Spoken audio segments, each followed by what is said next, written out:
What's up YouTube, Jamie the Kid00 here, and this is going to be my new background for the channel for a while, courtesy of the lovely Cupcakey21, who was generous enough to pick me this up off of eBay. I will say it now, I didn't win this.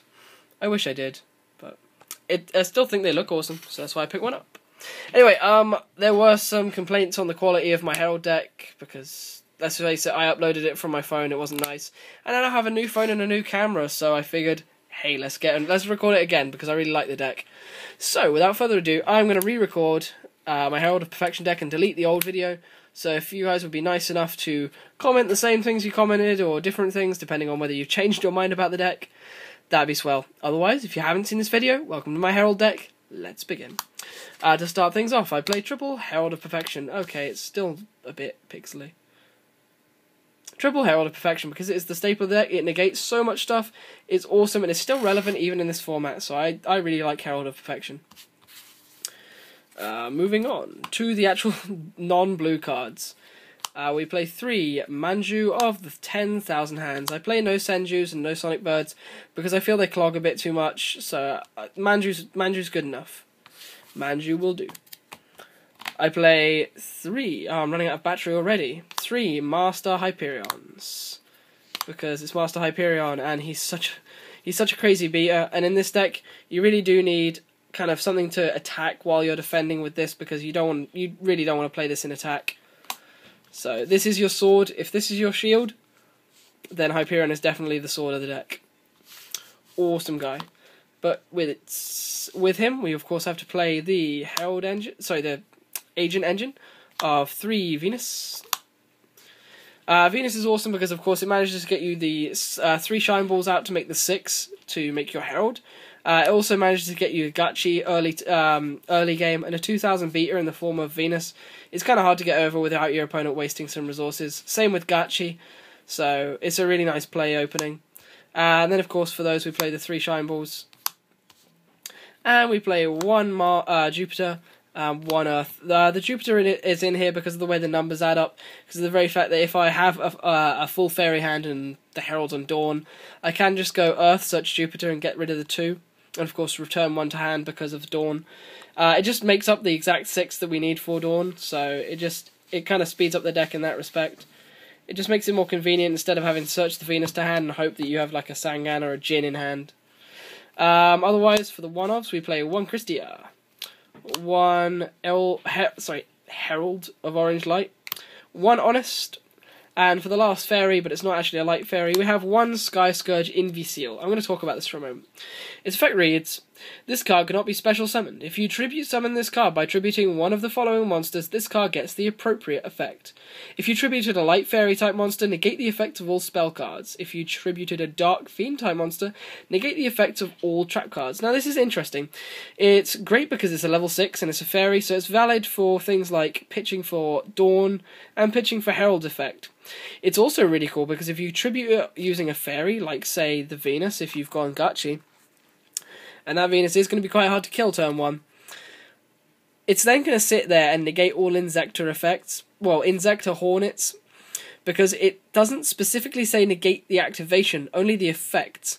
So the effects, like say, it's anything that's constantly out, the effects of cards are negated, not the activation. So, because of course you had that dodgy, sorry I'm rambling with this, but you had that dodgy Shien ruling where it negated Hornet, where it actually didn't negate Hornet because Hornet doesn't activate. The result of it activating can be negated with this. So it's absolutely awesome like that. And then it's just the fact that it's a royal decree if you tribute it to Tour Guide. Speaking of Tour Guides, we play 3 Tour Guides. Because, and hear me out, they add up to a perfect 6 when you bring them out with either the Sangan or the Jin. These 2 are awesome, and I often have trouble deciding which one to bring out because of the very fact that if you bring out Sangan, you get to plus and add a fairy to your hand. If you use Jin, your opponent isn't going to special summon while the Herald is out. I often go with Jin, but it's still awesome. And the Jin's really cool because when you get it to hand, you can just set it, and that's you sorted, because it's a 2k defender. Thunder King and stuff can't run over it. Unless you're playing Insectors, he's going to sit there for a turn or 2. Give you some good defense. Otherwise, I play 1 Gauze. Lovely Ultra Gauze from the manga. And 1 BLS. On to the spells. That was a big monster lineup.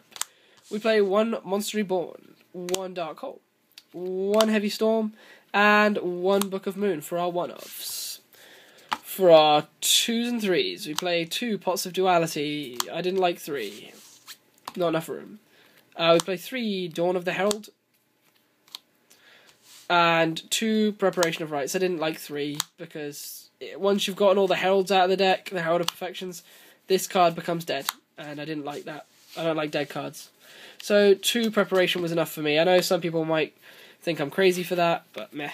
And then for the only traps, I play 2 Royal Decree, and I would only really play these cards when I have the Herald out, because of the very fact that they will get MST, because your opponent's MSTs are going to start stacking up in hand. So I will go attempt to go Herald, and then go Royal Decree later on, because of the very fact that the Herald can defend it. And the Royal Decree means that I really don't have to worry about negating traps with the Herald, which means I can conserve my fairies in hand. Onto the extra deck. This is going to be fairly standard, because the deck doesn't use it that much, but for Synchros, we play 1 Armory Arm, 1 Catastor, 1 Brionac, 1 Black Rose, 1 Ancient Sacred Wyvern, because we play fairies, and he is cool. We play 1 Scrap Dragon, 1 Thought Ruler Arcfiend over the Stardust, because Thought Ruler is really relevant in this format. I really like it. Look into it, guys. It's cool. And 1 Mistworm, because Trishula is banned. Yeah, I hate that. I want Trishula back. And then for the Xyzes, we play 1 Dark Mist, because it's about the only deck that can play it. 1 Gachi Gachi Kentetsu. For the 3s, we play 1 Giga Brilliant, 1 Levia the Sea Dragon, 1 Zenmains. If I was in America, I would play my Acid Golem that I finally got in the mail, but I can't play it here because I'm in the UK, and it's not legal here. But Acid Golem, that's the 16th card. And then for the 4s, we play 1 Armor Ninja to get some good damage in, and 1 Utopia. That is it, guys. This has been... Oh, shoot. I've dropped everything now, and I've made a mess, and I've ruined the ending. This has been the kind of re-recording of my Herald Agent deck. I hope you've enjoyed. I hope this has been better quality than the last video by the time I get to upload it. And I hope you like my new background. It's either going to be this or the tour bus map from Long Beach, which should be on the way. So yeah, guys, stay tuned for more content. I'm not sure when I'll upload this, because I've still got a week to go before I go back to my brilliant connection, and I actually can stream videos in 5 minutes rather than a half hour. But otherwise, yeah, guys, I hope you enjoyed. Like, comment, and subscribe, all that cool stuff, and I will see you in the comment section below. Peace out, folks.